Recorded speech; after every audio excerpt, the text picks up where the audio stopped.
Nice. I knew you'd still be up. Yep, I'm still up. I'm just not an early sleeper. Perfect. Anyway, the reason I'm bugging you at this hour is... I was hoping you could help me with something. Lately, my ethereal research has been like a Tarrasque mixer trying to get through the old metro tunnel in Cretan Hollow. Completely stuck. Oh, that's rough. How were things going before you hit the bottleneck? It was... going pretty well, I guess. I had this plan to turn our lawn into pedal sofas for hollow camping. And I tried to figure out how the traffic lights on Fawn worked. Oh, do you happen to know, if you tie both ends of a specter's cloak into a knot, how does it keep floating? Wait, Lucia. Where are all these research ideas even coming from? What do you mean, where? From the hollows, of course. Just walk on in, run into a couple of ethereals, and boom! Research inspiration! But I'll admit, these ordinary inspirations are just not enough. The inspirations are not enough? Or should I be asking, what about the other ideas you had before? Roxy, could it be you haven't read any of my posts on Spook Shack? I guess the titles of my posts haven't been catchy enough. If I can't come up with something as attention-grabbing as the fiery serpent, then no matter how many times I write about blast crawlers, people are just gonna get bored and lose their interest in the forest. And when that happens, where can I find leads on the night horror? What's a night horror? Some rare ethereal you're interested in? Well, it's kind of a long story. For now, think of it as an ethereal. An ethereal that can enter people's dreams and talk to them. Roxy, do you think ethereals can communicate with humans? What? Talking to ethereals. Even if it is possible, I'm not gonna politely ask Fawns to turn their traffic lights green before I start running for my life. I know what you mean, Proxy. Normally, I'd say this is just baseless speculation and leave it at that. But right now, I've got the perfect research subject in mind. Let's head out now. Before diving into the hollow, we have to make a stop at Fluffy. Why do you want to visit Fluffy first? Oh, I'm going to buy a toy. You're buying a toy? Since when did you have a pet? Not yet, actually. But I know Chestnut's gonna be the goodest pup.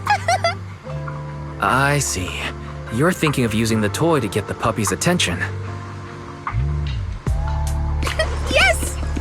Wait, then why can't we do it after we're finished with our business in the hollow?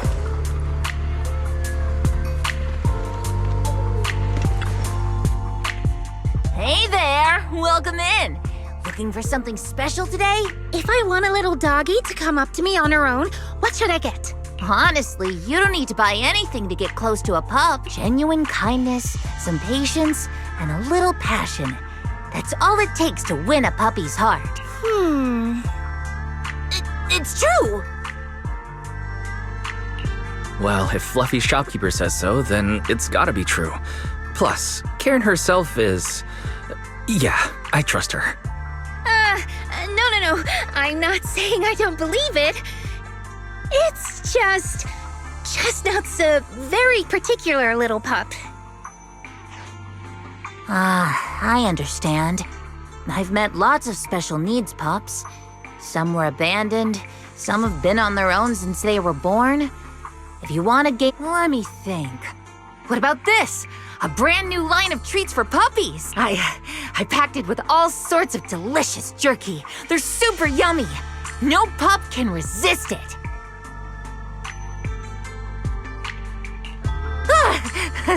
Sorry, the smell got me. That's okay. But, I don't think Chestnut would like this. Chestnut is, a bit of a picky eater. I see. Then maybe you want to give this one a go. Our most popular toy. It's a battery-powered bird that flaps like the real thing. Our kitties and puppies go nuts for it. This looks great! I'm afraid not. It's actually designed more for cats, and it's built to be lightweight, so I wouldn't call it sturdy. It should work for smaller dogs, though. Chestnut's a big girl, with a big girl attitude. Oh, that might not work then. Let me think. Oh, if you don't mind something a little old school, we do have another toy for bigger pups. It's actually more of a pillow. It doesn't have any bells or whistles, but it's really sturdy and great for gnawing. It's also infused with a calming scent to help soothe anxious pups. People can't really smell it, but dogs usually like it a lot. Oh, this is adorable! Though, I'm not sure if Chestnut would care much about the scent with her sense of smell.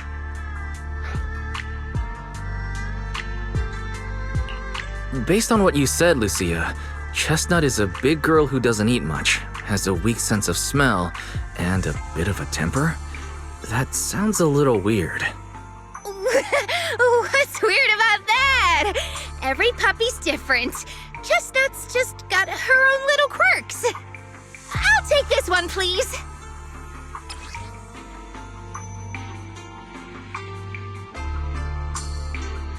You got it. Hope it helps you bond with that special little pup of yours. Oh, it definitely will.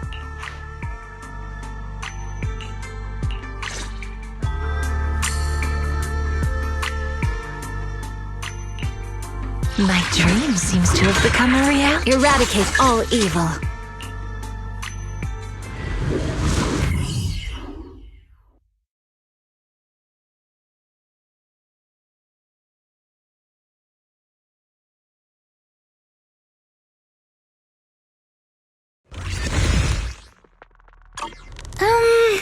Let me think. All right, let's head that way. Help! Help! Huh? Isn't that... strange. This place was nice and quiet last time I was here. Nice and quiet? You mean there weren't this many ethereals here before? Not exactly. But the ethereals here were always pretty chill. They hardly ever gather like this. What do you mean by chill?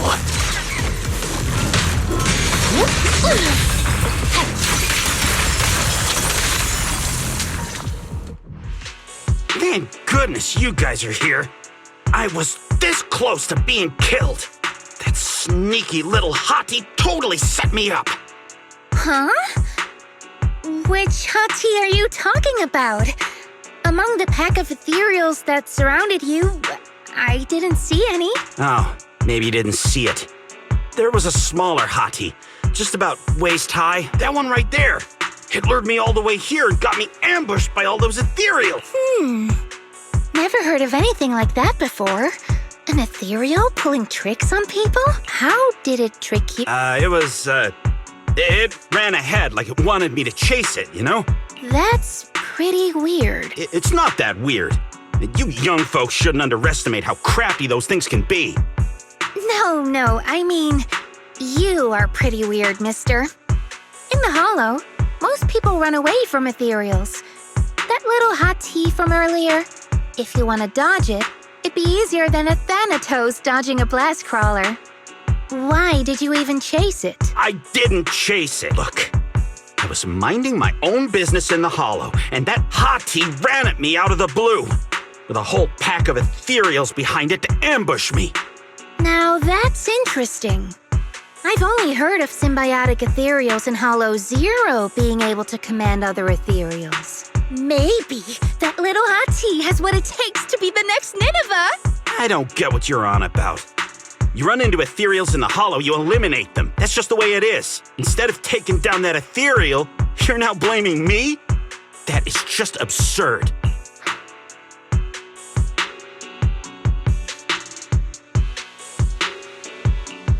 Sir, with all due respect, my friend here just wants to know what happened to you.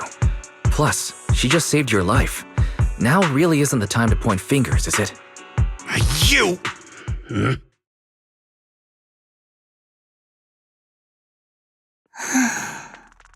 Roxy, do you think I'm absurd too?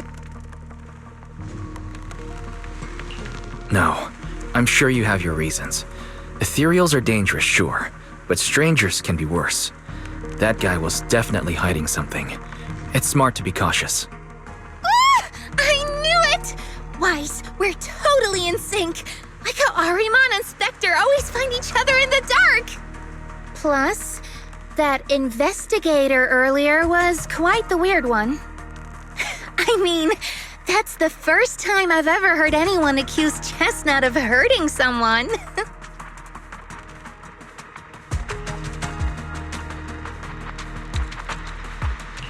Hold on. Who's Chestnut? You don't mean that Hati the investigator was talking about, right? Yeah! Chestnut is a good girl. Ever since I met Chestnut, she's never harmed anyone from outside the Hollow. More than once, she quietly led me to injured investigators so I could help them. This one time, right around here, my carrot stopped working. Chestnut just happened to stroll by and guided me out. You mean Hati is working as a rescue dog in the Hollow? That's even wilder than the research you mentioned earlier. There's other reasons, of course, but I trust Chestnut. She's always been gentle and kind. What's strange is, the last few times I saw her, I kept feeling like someone was tagging her, tracking her. Just like that guy from earlier. A kind and gentle ethereal.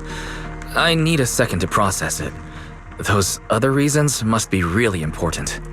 It's a long story. Let's talk about it when we get back.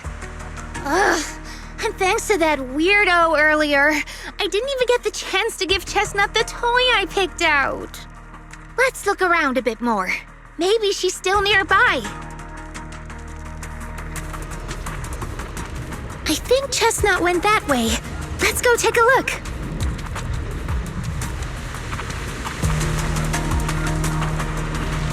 Really? You're excited too?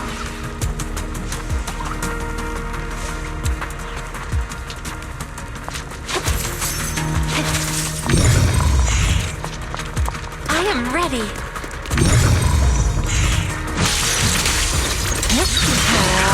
Don't worry, one swing will do. Gracious strike! As for shadows.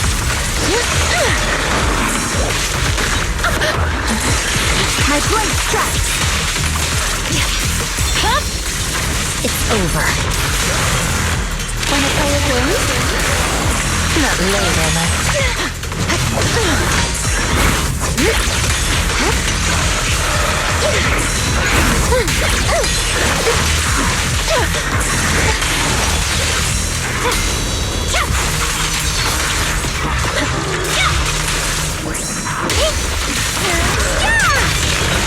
As for shadows.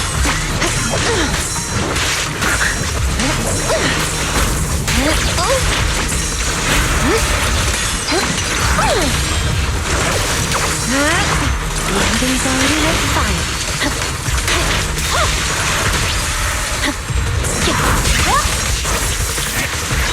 My turn! Chestnut, I know you're there! You didn't hide your tail properly! She understood that? Of course! She always understood me. Aw, you don't like it?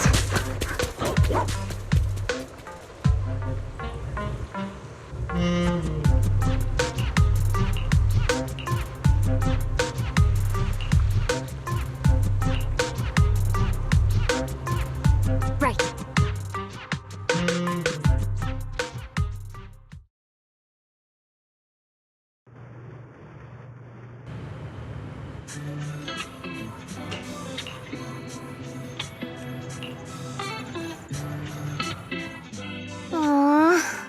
Chestnut still wouldn't take my gift. Do you think that investigator spooked her? Maybe that's why she's being extra cautious today.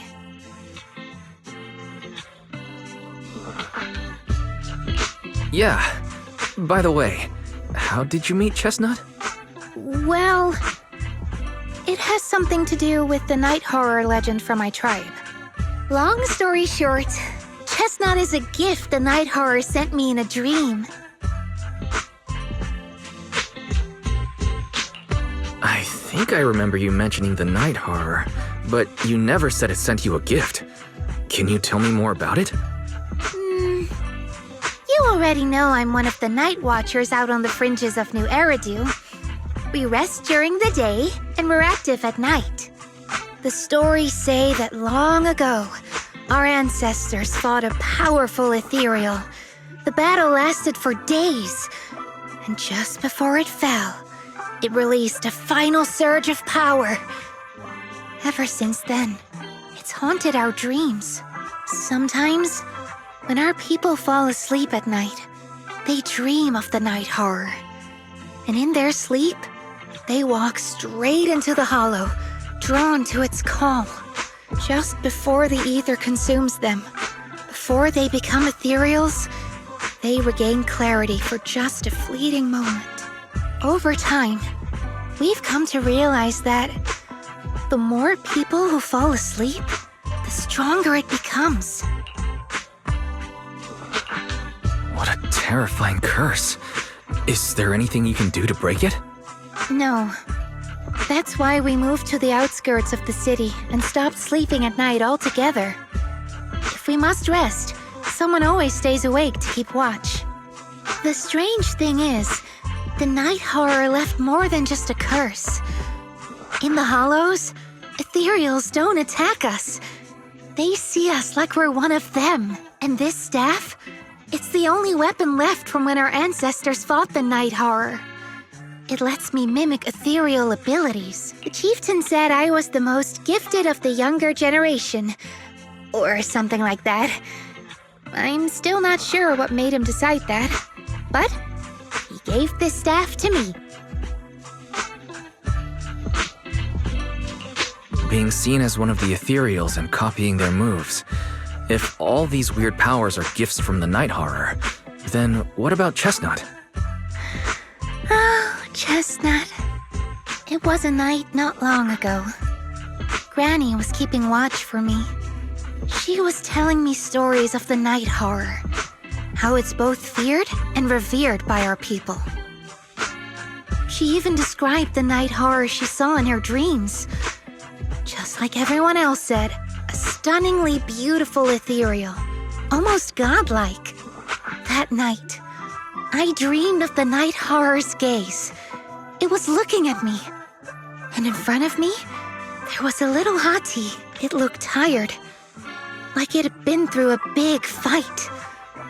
We stared at each other, like survivors meeting after a disaster, still cautious, still on edge. Not long after that dream, I met Chestnut right where the dream had guided me. She didn't seem eager to be friends, but she wasn't hostile either. And she treated the other outsiders kindly too. That's why I've always believed Chestnut is a gift. A little dog sent by the night horror. So the night horror was just being nice? But why? I don't know. But I think Chestnut is such a good girl. If we can get along, maybe the conflict we saw in the dreams won't come true after all. And what if the night horror is just like Chestnut? What if we could communicate with it? Then maybe everything our people have endured could finally come to an end. Sounds silly, doesn't it? Not at all. I get what you mean, Lucia. We still know so little about the Hollow.